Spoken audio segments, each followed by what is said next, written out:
আমাদের মাঝে যে ঋতু অতিবাহিত হচ্ছে সেই ঋতুর নাম হলো শীতকাল। এই শীতকাল এমন একটা ঋতু, এমন একটা কাল, যে কালের মধ্যে এক হাদিস শরীফের মধ্যে এসেছে আশিতাউ রবিউল মুমিন। এই শীতকাল হলো মুমিনের বসন্তকাল। মুমিনের বসন্তকাল, শীতকালকে মুমিনের বসন্তকাল এই জন্য বলা হয়েছে যেন তারা এই শীতকালের মধ্যে ইবাদত বন্দেগী বেশি করতে পারে। এটা ইবাদতের মৌসুম, ইবাদতের মৌসুম। এই জন্য বলে রবিউল মুমিন, মুমিনের কি বসন্তের ঋতু। এই কালের মধ্যে বেশি বেশি ইবাদত করতে আমরা ইনশাআল্লাহ চেষ্টা করব, কারণ এই শীতকালে ইবাদত করার অনেক ফ্যাসিলিটি রয়েছে। রাত অনেক বড়, দিন অনেক ছোট। তো রাত বড়, এই জন্য রাত্রে যখন ঘুম পুড়িয়ে যায় তখন তাহাজ্জুদ নামাজ পড়ার ফ্যাসিলিটি আছে। দিন যেহেতু ছোট, এই জন্য রোজা রাখতে সুবিধা হয়। এই জন্য বলা হয় রবিউল মুমিন, মুমিনের বসন্তকাল। আর এই শীতকালের ব্যাপারে একটি সূরার মধ্যে আল্লাহ পাক রব্বুল আলামিন শীতকালের ব্যাপারে উল্লেখ করেছেন। সূরাতুল কুরাইশের মধ্যে আল্লাহ পাক রব্বুল আলামিন বলেন, লিইলাফি কুরাইশ, কুরাইশরা অভ্যস্ত হয়েছে। ইলাফিহিম, কিসের অভ্যস্ত হয়েছে? ইলাফিহিম রিহলাতাশ শিতাই ওয়াস সাইফ, তারা গ্রীষ্ম এবং শীতকালের অভ্যস্ত হয়েছে। অর্থাৎ আরব দেশের কুরাইশিরা এরা শীতকালের মধ্যে সিরিয়া এবং কি ফিলিস্তিনের দিকে তারা ব্যবসা বাণিজ্যের জন্য সফর করত, আর গ্রীষ্মকালে তারা দক্ষিণ আরবের দিকে তারা ব্যবসা বাণিজ্যের জন্য সফর করত। তো তাদের এই সফরের ভিতরে কোন রকমের জুলুম, কোন রকমের লুট তরাজের কোনো আশঙ্কা ছিল না। কিভাবে আশঙ্কা ছিল না? মক্কার কুরাইশেরা যেহেতু তারা খানা কারবার খাদেম ছিল, এই বাইতুল্লাহর তারা খাদেম ছিল। আগের যুগে আরবের মধ্যে যে কোনো ব্যবসার লোক যে কোনো জায়গায় যাইতো, তার নিরাপত্তা ছিল না। না জানি কোন সময় হামলা আসে, না জানি দুঃসরা আমাদের মাল সম্পদ ডাকাতেরা লুটতরাজ করে নিয়ে যায়, এরকম আশঙ্কা থাকতো। ঘুমাইলে ঘুমের মধ্যে মনে হচ্ছে যে কে যিনি আক্রমণ করতেছে, এরকম নিরাপত্তাহীনের মধ্যে ভুগতো। কিন্তু মক্কার কুরাইশেরা যখন চতুর্দিকে অবহেলিত ছিল, খানা পাইতো না, কোন রকমের নিরাপত্তাও তাদের ছিল না, যখন তারা বাইতুল্লাহ শরীফের চতুর্পাশে আসিয়া যখন তারা বসবাস শুরু করে দিল, আর বাইতুল্লাহর যখন খেদমত শুরু করে দিল, তখন সিরিয়া যাক, ফিলিস্তিন যাক, পৃথিবীর যে কোনো প্রান্তে যাক, কোন ডাকাত দল যদি জানতো যে আমি বাইতুল্লাহর খাদেম, কুরাইশ বংশের লোক, তখন সে তার অস্ত্র ফেলে দিত, তাকে নিরাপত্তা প্রদান করত। একা একাও যদি সফরে বাইর হইতো, যদি মাল সম্পদ ধন সম্পদ লইয়া ব্যবসার মাল লইয়াও যাইতো, তাদের প্রতি ওই বাইতুল্লাহর খাতিরে তাদেরকে আক্রমণ করা হতো না, তাদেরকে সম্মান প্রদর্শন করা হতো। তাদেরকে নিরাপত্তা দিয়েছেন কে? রব্বুল আলামিন নিরাপত্তা দিয়েছেন একমাত্র বাইতুল্লাহর খেদমত করার কারণে, বাইতুল্লাহর সম্মানের কারণে, বাইতুল্লাহর সাথে লেগে থাকার কারণে তাদের সম্মানও বেড়ে গেছে, তাদের বংশমর্যাদাও বেড়ে গেছে। এই জন্য তাদেরকে এরকম নিরাপত্তা দিয়ে দিত। যদি বলতো যে আনা মিন মাহারিমিল্লাহ, আমি বাইতুল্লাহর খাদেম, তখন একজন ডাকাইতো তার অস্ত্র ফেলে দিত, বলতো না, উনার উপর আক্রমণ করা যাবে না। তখন আল্লাহ পাক রব্বুল আলামিন বলেন, ইলাফিহিম রিহলাতাশ শিতাই ওয়াস সাইফ, তারা শীত এবং গ্রীষ্মের সফরে নিরাপদে বের হতে পারত, তাদের প্রতি কোনো আক্রমণ করা হতো না। ফালিয়াবুদু রাব্ব হাযাল বাইত, যেহেতু রব্বুল আলামিন তোমাদেরকে এই ফ্যাসিলিটি দিয়েছে, এই নিরাপত্তা দিয়েছে, সুতরাং তাদের উচিত যেই ঘরের কারণে তারা সম্মান প্রাপ্ত হয়েছে, এই ঘরের রবের যেন তারা ইবাদত করে। ফালিয়াবুদু রব্বা হাযাল বাইত, তারা যেন এই ঘরের মালিকের ইবাদত করে, যেহেতু এই ঘরের উসিলায় তারা সম্মানিত হয়েছে, তারা নিরাপত্তা লাভ করেছে। সুতরাং আমাদের দেশও স্বাধীনতা আমরা লাভ করেছি, আল্লাহ পাক রব্বুল আলামিন আমাদেরকে স্বাধীনতা দান করেছেন। এই জন্য আমরা কি উচিত নয় আল্লাহ পাকের ইবাদত করা, নাকি নাফরমানি করব? আল্লাহ পাকের ইবাদত করব, যেহেতু আল্লাহ পাক আমাদেরকে জুলুম থেকে, আমাদের থেকে জালিম থেকে আমাদেরকে নিষ্কৃতি দান করেছেন। এই জন্য আমরাও ওই রবের ইবাদত, ওই বাইতুল্লাহর রবের ইবাদত করা দরকার আছে না নাই? এরপর আল্লাহ পাক রব্বুল আলামিন বলেন, আল্লাযী আত'আমাহুম মিন জু' ওয়া আমানাহুম মিন খাউফ। তোমরা অনাহারে ভুগতে, তোমাদের কোনো মূল্যায়ন ছিল না। তখন এই ঘরের আশেপাশে বসবাস করার কারণে ওই ইব্রাহিম আলাইহিস সালাম যে দোয়া করেছেন, রব্বি ইন্নী আসকানতু মিন যুররিয়াতি বিওয়াদিন গায়রা যী যারইন ইনদা বাইতিকাল মুহাররাম। রব্বুল আলামিন আমার স্ত্রী সন্তানকে এই একটা জনভূমিহীন একটা এলাকার মধ্যে রেখেছি, তুমি তাদেরকে কি করো আল্লাহ পাক, তাদেরকে আল্লাহ নিরাপত্তা দান করো, যেন লিয়াকিমাস সালাত, তারা যেন নামাজ কায়েম করে।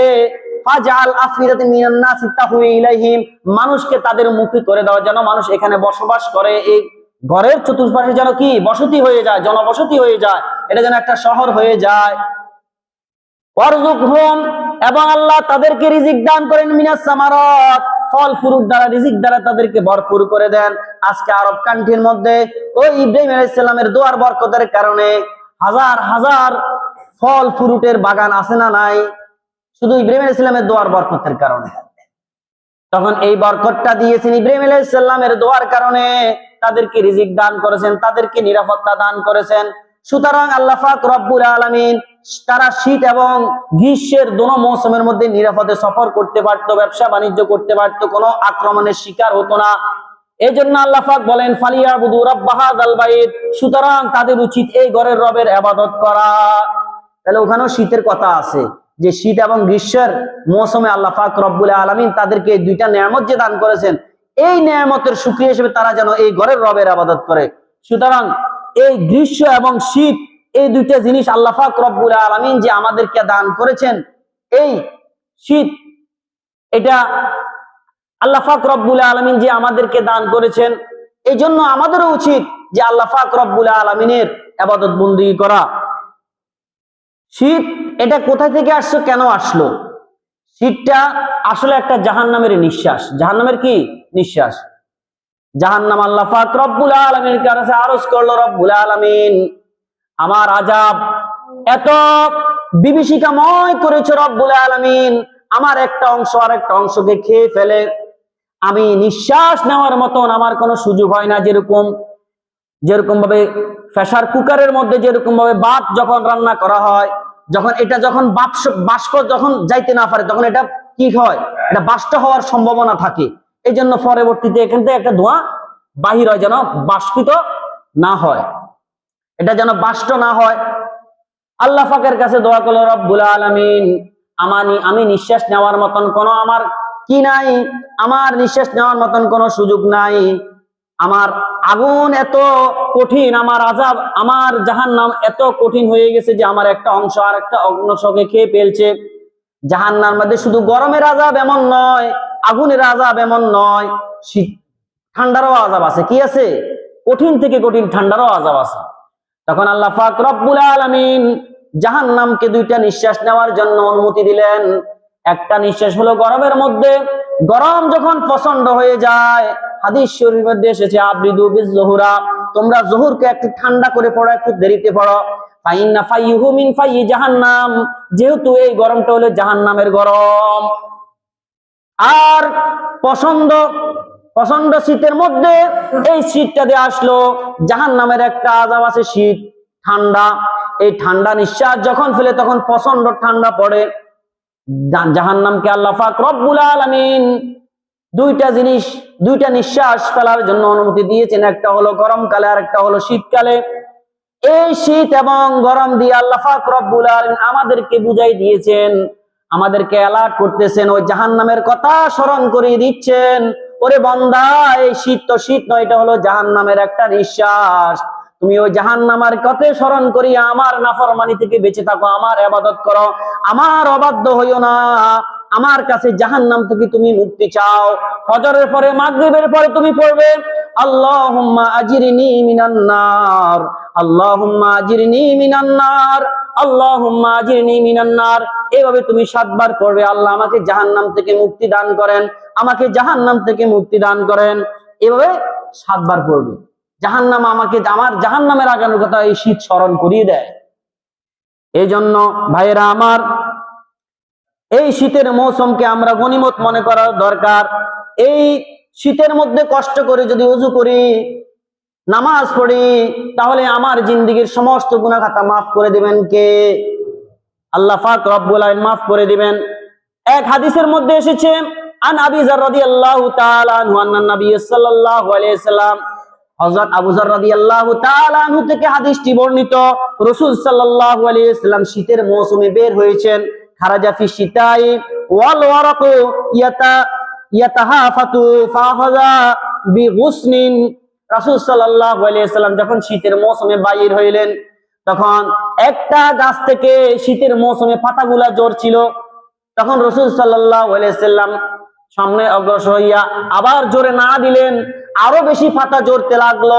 তখন রাসূল সাল্লাল্লাহু আলাইহি সাল্লাম আবু যার রাদিয়াল্লাহু তাআলা আনহুকে বলেন, ফাকালা ইয়া আবু যার, হে আবু যার, কুলতু লাব্বাইক ইয়া রাসূলুল্লাহ। তখন আবু যার বলল যে আমি হাজির, লাব্বাইক ইয়া রাসূলুল্লাহ। তখন বলল আল্লাহ রাসূল বলেন, ইন্নাল আবদাল মুসলিমা লা ইউসাল্লি সালাতান ইউরিদু বিহা ওয়াজহুল্লাহ। যখন মুমিন বান্দা, যখন মুসলিম বান্দা যখন আল্লাহর সন্তুষ্টির জন্য যখন ইবাদত করে, আর কারো জন্য করে না, শুধু আল্লাহর জন্য করে, ইখলাসের সহিত করে, ফাতাফাহাতু আনহু যুনুবুহু। এই গাছের পাতাগুলো যেরকম ঝরে পড়ে গেল, মুমিনের জিন্দেগি থেকে এরকম ভাবে গুনাহগুলা ঝরে পড়ে যায়। বলেন সুবহানাল্লাহ। অনেক সময় শীতের মৌসুমে গাছের একটা পাতাও বাকি থাকে না। এই জন্য ইখলাস যার যত বেশি হবে, ঠান্ডা পানি দিয়ে কষ্ট করে ইখলাসের সহিত আল্লাহর রাজির জন্য ওযু করবে, তার জিন্দেগীর কোনো গুনাহ থাকতেই পারে না। সমস্ত গুনাহ ঝরে দিবেন কে? আল্লাহ পাক রব্বুল আলামিন। আল্লাহ পাক রব্বুল আলামিন তার জিন্দেগীর সমস্ত গুনাহ খাতা মাফ করে দিবেন। এক হাদিসের মধ্যে এসেছে, এক ব্যক্তি কোন শীতের মধ্যে গভীর রজনীতে ওযু করে, আরামের বিছনা ছেড়ে দিয়া, তার স্ত্রী ছেড়ে দিয়া, তার স্ত্রীর থেকে আলাদা হইয়া কোন শীতের মধ্যে যখন ওযু করে, ওযু করিয়া যখন তাহাজ্জুদ নামাজের মধ্যে আল্লাহ পাক রব্বুল আলামিনকে স্মরণ করার জন্য, আল্লাহ পাকের প্রেমে যখন আসক্ত হয়ে যায়, দাঁড়িয়ে যায়, তখন আল্লাহ পাক রব্বুল আলামিন ওই বান্দার এই কাণ্ড দেখিয়ে হাসে। এই বান্দার কাণ্ড দেখিয়ে কি হাসে? তখন ফেরেশতাকে জিজ্ঞাসা করে, অথচ আল্লাহ পাক জানেন, তারপরে ফেরেশতাকে জিজ্ঞাসা করে, ও ফেরেশতারা, আমার বান্দা কেন এই কনকনে শীতের মধ্যে সে আরামের ঘুমকে হারাম করিয়া কেন উঠছে, কেন তাহাজ্জুদের নামাজ পড়তে উঠছে? তখন ফেরেশতারা, রব্বুল আলামিন, এই ব্যক্তি আপনার আযাব ও গজবের ভয়ে, জাহান্নামের ভয়ে সে আপনাকে ডাকছে, এবং আপনার থেকে উত্তম প্রতিদান পাওয়ার জন্য সে গভীর রজনীতে উঠিয়া আপনাকে ডাকতেছে। তখন আল্লাহ পাক বলেন, ও আমার ফেরেশতারা, তোমরা সাক্ষী থাকো, সে যে জিনিসের ভয় করছে, সে জাহান্নামের ভয় করছে, আমার আযাবের ভয় করছে, আমি তাকে আযাব থেকে মুক্ত করে দিলাম। আর ওই ব্যক্তি আমার থেকে প্রতিদান চাচ্ছে, আমি কাল কিয়ামতের ময়দানে সর্বোৎকৃষ্ট প্রতিদান আমি তাকে দান করে। বলেন সুবহানাল্লাহ। সর্বোৎকৃষ্ট প্রতিদান আমি তাকে দান করব। আল্লাহ রাসূল এক হাদিসের মধ্যে বলেন, মান সাল্লাল বারদাইনি দাখালাল জান্নাহ। যে ব্যক্তি দুইটা ঠান্ডার সময় ওযু করবে, আল্লাহ পাক রব্বুল আলামিন তাকে জান্নাতে প্রবেশ করাবেন। দুইটা ঠান্ডা হলো ফজরের ঠান্ডা, আর একটা হলো আসরের সময় ঠান্ডা। আমরা তো আল্লাহর রহমতে শীতের কারণে কম্বল থেকে, ল্যাব থেকে উঠার কোনো আমাদের কি দরকার মনে করি না। অথচ এই ঠান্ডা থেকে জাহান্নামের, এটা হলো নিঃশ্বাস, জাহান্নামের কি নিঃশ্বাস। তাহলে এই নিঃশ্বাস যদি এরকম হয়, বাস্তব মানুষকে এরকম হইতে পারে, তাহলে ওটা কত বড় ঠান্ডা হইতে পারে, ওটা সহ্য করার মতো নয়। এই জন্য ভাইরা আমার, এই কনকনে শীতের মধ্যে যদি আপনি উঠে যদি আপনার দায়িত্বটা আদায় করেন, আল্লাহ পাক আপনাকে উত্তম প্রতিদান দান করবে। এই জন্য আল্লাহ রাসূল বলেন, যে ব্যক্তি দুইটা ঠান্ডার মধ্যে ওযু করবে, ওযু করে নামাজ পড়বে, আল্লাহ পাক রব্বুল আলামিন তাকে জান্নাতে প্রবেশ করাবেন। আমরা তো কেউ মারা গেলে তখন নামাজ কালমা ধরি, মানুষ যখন আবার 2-3 দিন চলে যায়, খানা দানার অনুষ্ঠান হয়ে যায়, তখন এটা ভুলে যায়। এটা কি বলি পরে আর নামাজ পড়ার কোনো প্রয়োজন হয় না। হাদিস শরীফে দেখছে মানুষ যখন মারা যায় তখন নামাজ তার মাথার পাশে আসি দাঁড়িয়ে যায়, একটা অবয়ব নিয়ে, একটা আকৃতি নিয়ে দাঁড়িয়ে যায়। যাকাত তার ডান পাশে থাকে, সোম রোজা তার বাম পাশে থাকে, আর অন্য অন্য নফল নামাজগুলো তার পায়ের নিচে থাকে। চতুর্দিকে তাকে বেষ্টন করে ফেলে। ফেরেশতারা তখন তাকে সুয়াল জবাব করতে মুনকির নেকির আর ওখানে যাইতে পারে না, তখন দূর থেকে দাঁড়িয়ে দাঁড়িয়ে সুয়াল করা লাগে, অর্থাৎ তাকে বেষ্টনী করে ফেলে, যাতে করে আল্লাহর কোনো আযাব তাকে গ্রেফতার না করে। এটা হলো মুমিন বান্দার জন্য। মুমিন বান্দার জন্য এরকম তার আমলগুলা তার চতুর্পাশে তাকে বেষ্টনী করে ফেলবে।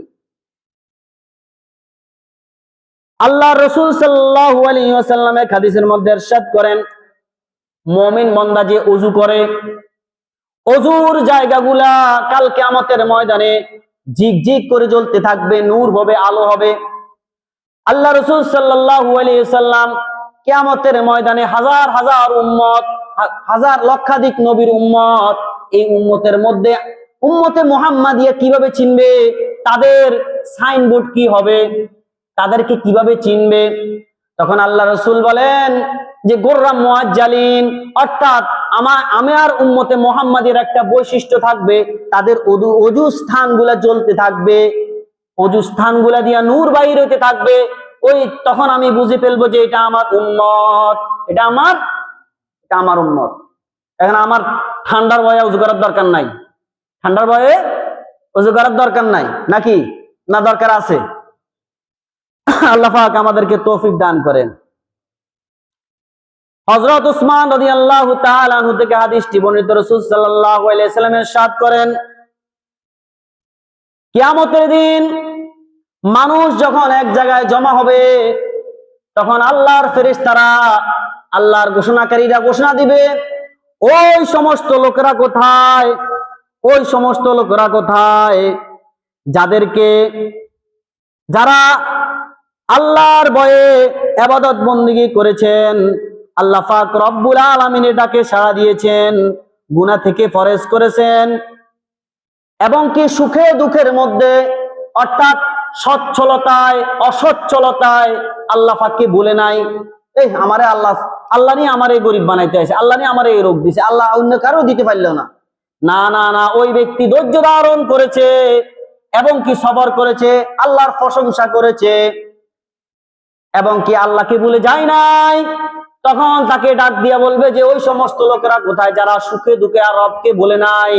তখন এক শ্রেণীর লোক দাঁড়ায়া যাবে আর তাদেরকে বলা হবে, যাও যাও যাও, আজকে তোমরা হিসাব নিকাশ ছাড়াই জান্নাতি। তাদেরকে বিনা হিসাবে জান্নাত দিয়ে দেওয়া হবে, তাদের কোনো হিসাব নেওয়া হবে না। আরেক শ্রেণীর লোকদেরকে ডাকা হবে, ওই সমস্ত লোকেরা কোথায় যারা কনকনে শীতের মধ্যে গভীর রজনীতে ঠান্ডা পানি দিয়ে ওযু করেছে, আল্লাহর রাজির জন্য তাহাজ্জুদ নামাজের জন্য দাঁড়িয়ে গিয়েছে, ফজরের সময় জামাতে উপস্থিত হয়েছে, ওই তাদের বিছনাটা আলাদা হয়ে গেছে তাদের থেকে আল্লাহর ভয়ে। তারা কোথায়? তাতাজাফা জুনুবুহুম আনিল মাদাজি, তাদের পার্শ্বদেশ বিছানা থেকে আলাদা হয়ে গেছে।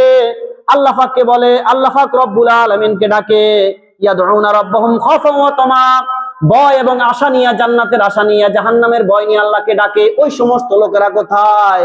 তখন কিছু সংখ্যক লোক দাঁড়িয়ে যাবে আর তাদেরকে বলা হবে, যাও যাও যাও, আজকে হিসাব নিকাশ ছাড়া তোমরা জান্নাতি।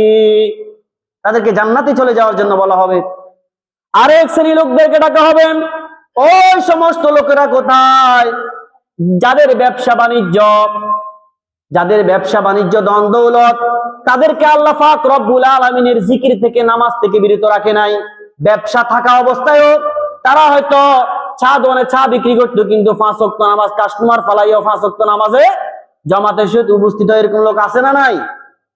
আছে। ওই সমস্ত লোকেরা কোথায় যাদের ব্যবসা বাণিজ্য, তাদেরকে আল্লাহর জিকির থেকে গাফেল করে নাই, নামাজ তারা ত্যাগ করে নাই, জামাতের সহিত পড়েছে, ওই সমস্ত লোকেরা কোথায়? তখন এক শ্রেণীর লোক দাঁড়ায় যাবে, আর তাদেরকে বলা হবে, যাও যাও, আজকে তোমরা বিনা হিসেবে জান্নাতে ঢুকে যাও। এই তিন শ্রেণীর লোকদেরকে আল্লাহ পাক রব্বুল আলামিন বিনা হিসেবে জান্নাতে যাওয়ার জন্য বলবেন। তাদের কোনো হিসাব বিকাশ নেওয়া হবে না। এই জন্য আল্লাহ পাক রব্বুল আলামিন বলেন, ইয়া আইয়ুহাল্লাযীনা আমানু লা তুলহিকুম আমওয়ালুকুম ওয়ালা আওলাদুকুম আন যিকরিল্লাহ। হে ঈমানদারগণ, তোমাদেরকে যেন তোমাদের ধন সম্পদ, স্ত্রী সন্তান, সন্তান সন্ততি যেন তোমাদেরকে আল্লাহ পাকের জিকির থেকে, নামাজ থেকে যেন গাফেল না করে, আল্লাহ পাকের হুকুম থেকে যেন গাফেল না করে। ওয়ামান ইয়াফআল যালিকা ফাউলাইকা হুমুল খাসিরুন। আর যারা এরকম করবে তারা ক্ষতিগ্রস্ত হয়ে যাবে, ধ্বংস হয়ে যাবে।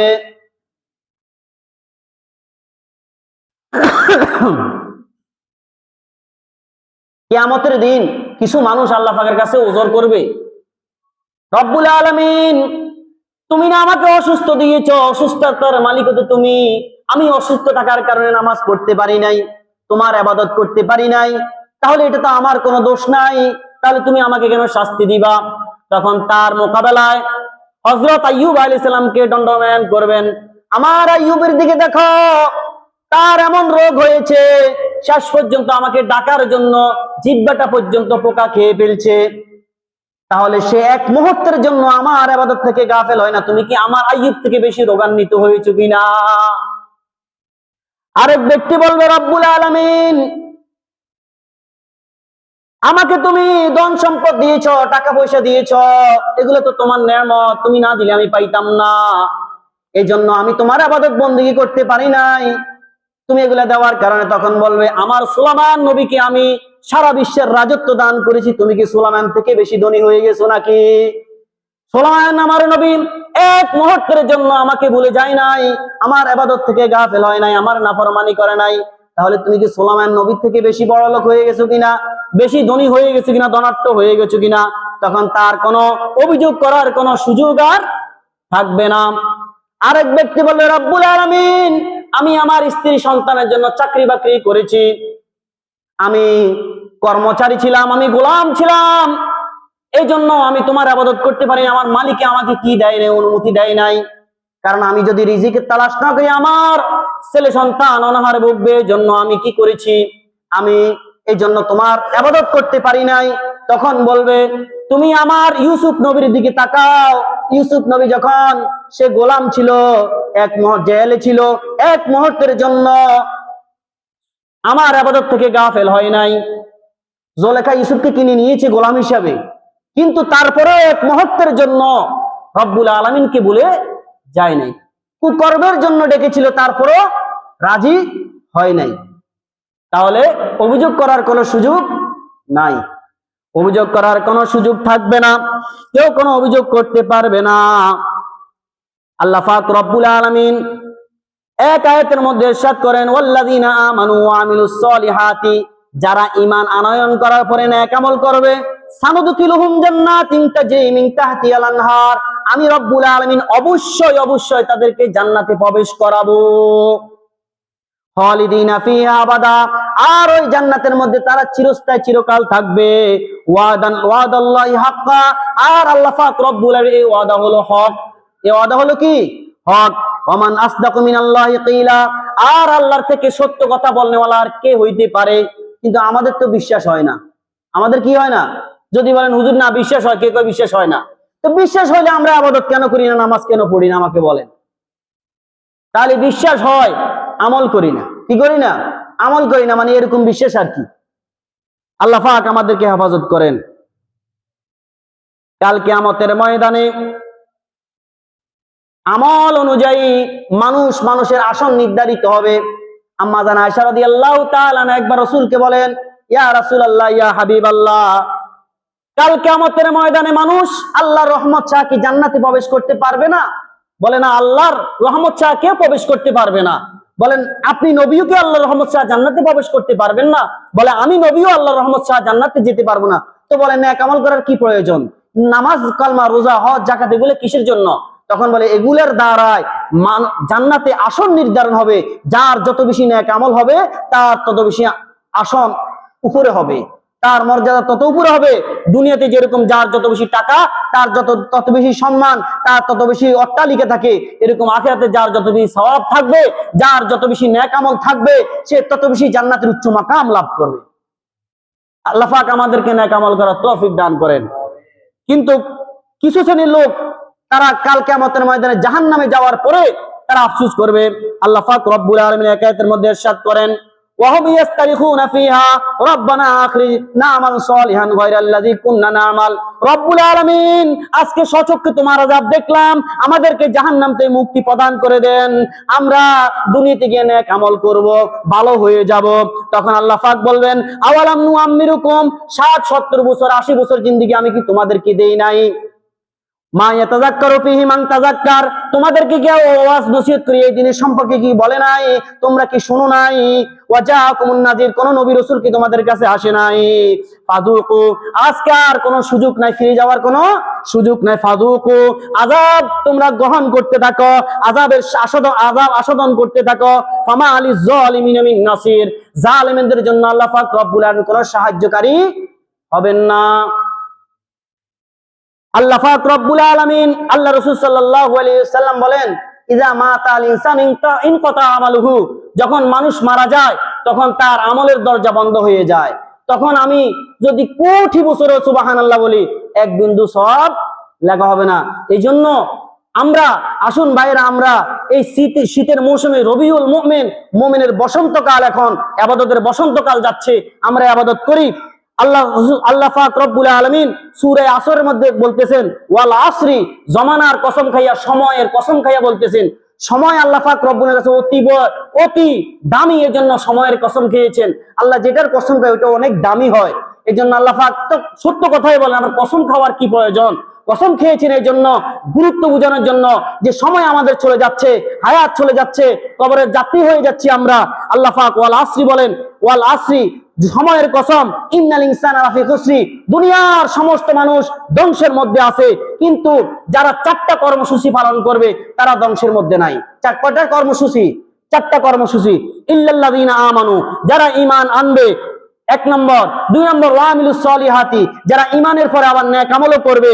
অথবা সাবিল হাক্কি, যারা একে অপরকে হকের কি কয়, হকের হুকুম প্রদান করে, সৎ কাজের আদেশ দেয়, অসৎ কাজের নিষেধ করে। এটা হলো 3 নম্বর।